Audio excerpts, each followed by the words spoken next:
Dit programma wordt mij mogelijk maken door Dalma Staal, Haima Hielkema en Koninklijke Damstra Installatiegroep. Je kunnen je de wol erop wienen, maar de wien docht toch wat er zelfs wol. Welkom vanuit Ichtenbregen.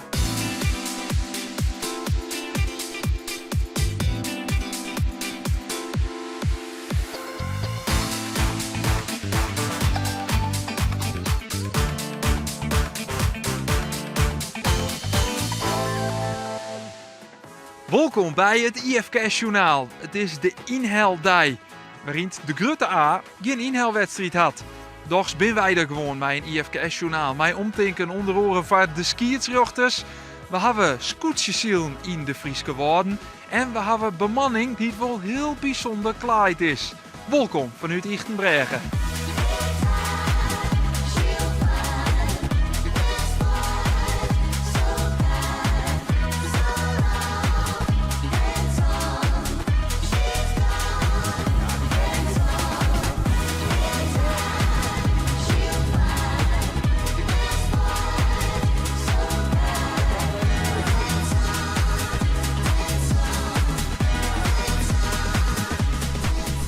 Het scootjesielen is een sportwedstrijd. En lieke was bij alle sportwedstrijden binnen er vanzelfs skiersruchters. Maar ja, op het wetter is dat een hele andere onderneming als gewoon bij Big Leagues een voetbalwedstrijd. Je moet improviseren in een Leeds bootje erachteraan. Wouter van Dis, een van de umpires. Jullie zijn met z'n tweeën. Waarom bent u eigenlijk umpire? Ja, dat is, zeilen vind ik een fantastische sport. Wedstrijdzeilen specifiek, hartstikke mooi. En van al het comitéwerk is umpire, omdat je zo dicht bij die boten zit, vind ik het meest fantastisch om te doen. Wat doet een umpire?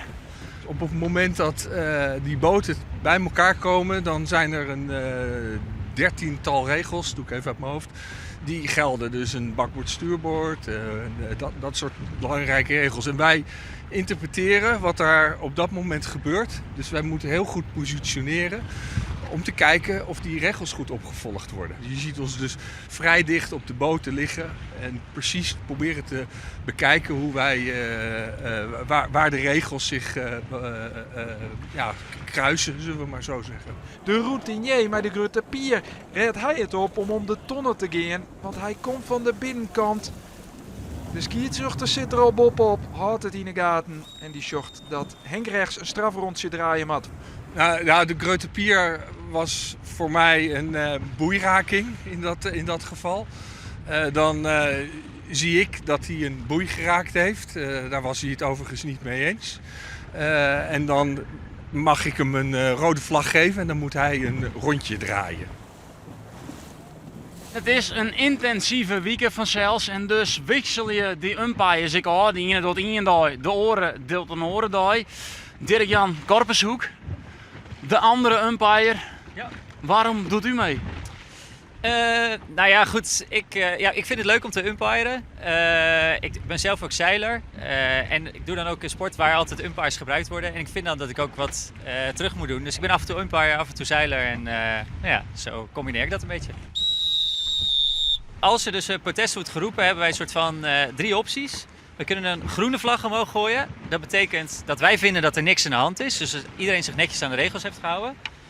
We kunnen een rode vlag hijsen en een boot aanwijzen. En dat betekent dat we vinden dat die boot een regel heeft overtreden. En die kan dan een rondje draaien om dat soort van goed te maken. En er zijn natuurlijk best wel veel boten op de baan. En wij zijn met 1 boot. Dus we liggen niet altijd in de goede positie. Dat is best wel moeilijk als umpire. En daarom hebben we ook een zwart-witte vlag. En daarmee zeggen we van, we zien dat je protest hebt geroepen, maar we konden het gewoon niet goed zien. We lagen niet op de goede plek. Dus het is aan jullie wat jullie daarmee doen. En als je later wil protesteren, dan kunnen wij misschien nog getuigen. Maar we hebben niet alles goed gezien. Er is heel veel gedoe ook bij verenigingen. Dat niemand meer scheidsrechter wil zijn vanwege grote monden. Hoe is dat hier? Ja, nou ja, toen wij vorig jaar begonnen, toen werd ik ook wel een beetje gewaarschuwd van pas op, want die Friese schippers die hebben allemaal best een grote mond. Nou moet ik eerlijk bekennen dat ik daar helemaal niks van heb kunnen terugzien op het water. Dus wordt altijd heel vriendelijk met ons omgegaan en heel respectvol. Dus als dat de reden is voor mensen om geen scheidsrechter te worden, zou ik zeggen dat hoeft echt geen reden te zijn. En dat is ook echt niet aan de hand. Je hoort geen wedstrijd in de Grutte A-klasse, dan hebben we tijd om op toch wel een bijzonder fenomeen in te zoomen. Koortse Tille, het Woordwief is het scootje dat we binnen. Timbro Scheurjes, 4 scootjes uit de Frieske Woorden in de Grutte A-klasse. Maar je had toch helemaal geen wetter erin worden? Nou, nee, net al te volle, nee. Dan liet Marken de burger maar en dan is het een beetje op, ja. Libbert het wat, dat scootje ziel in Koortse Tille? Ja, nou wat meer dan voorheen, ja. Maar vanuit ouds net zo. En dat probeer je weer een beetje wat meer te krijgen en iedereen wat enthousiast te krijgen. Hoe doe je hem dat? Het uit te dragen en positief mogelijk. En ja, goed in best te doen en te zien dat we machinaal dat een beetje verder omhoog krijgen, dat helpt natuurlijk. Nou, voor de rest hebben we in het verleden wat dingen van dwars op die. En ik probeer je dat, maar dat is wel heel lastig. Je bent het enige scootje uit Tille, dus wat dat onbelangrijk. Ja, en je haakt wel een beetje historie bij ons, want ja, er had al vroeger een scootjewerf zitten. Dus maar ja, goed, het is wat je zei, we gaan net het wetter, net echt wat wettersport gezind. En dan is dat wat lastiger om mensen enthousiast te krijgen.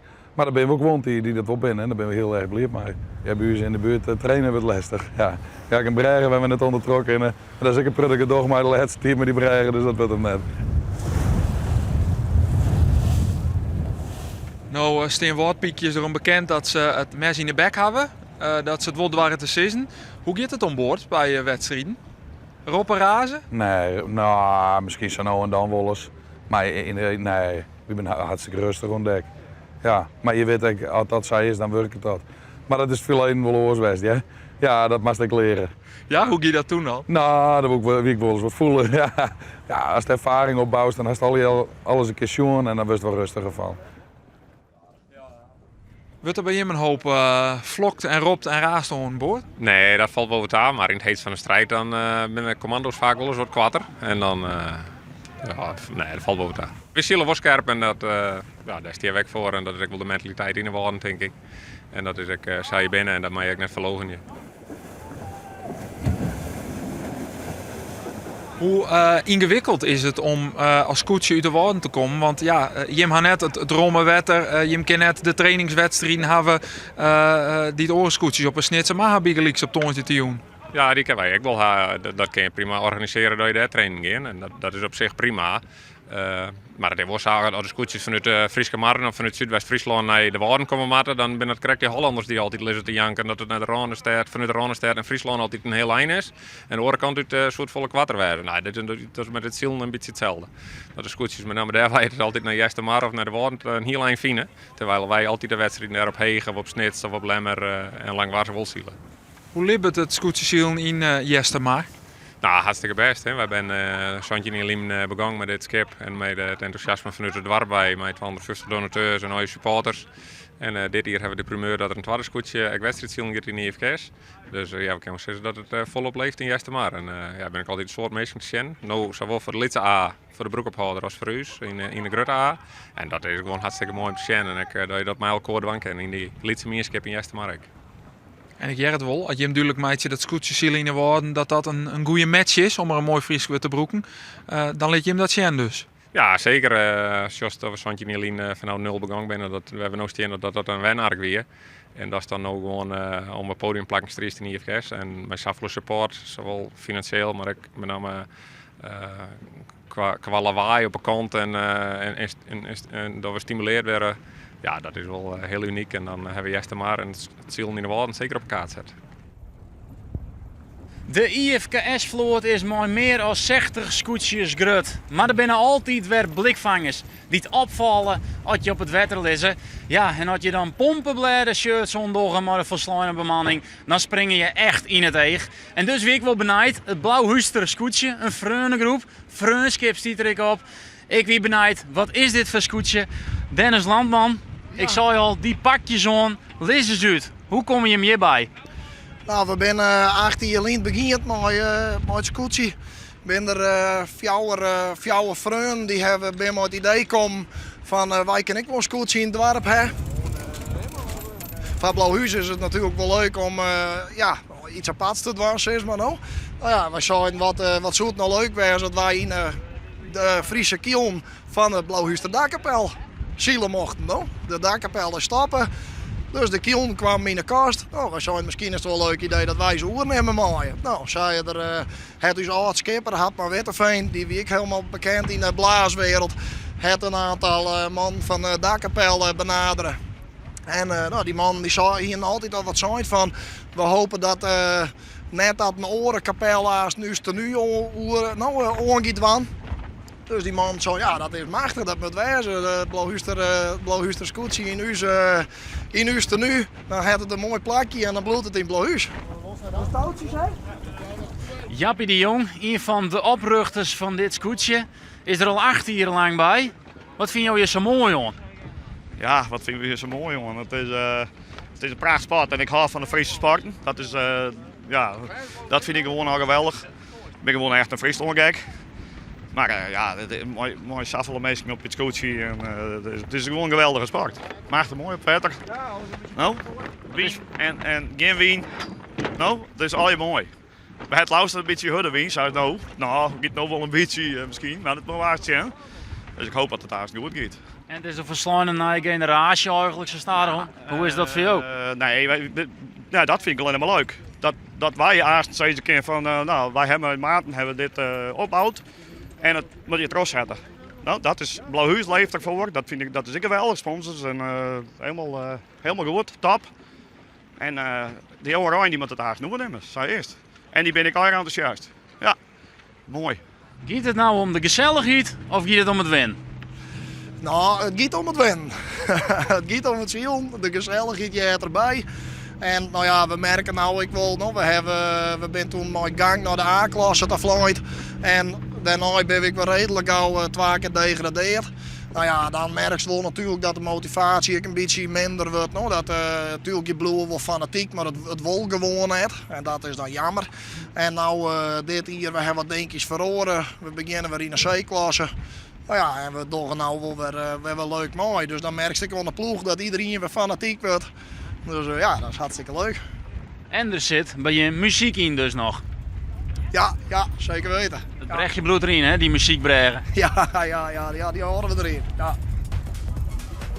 Ik vermoed wordt er weer een hoop wie voor zijn. Laten we hopen dat we zielen kennen. Wist is dat wij er in alle gevallen weer binnen bij een nieuw IFCash journaal. Ontmoet.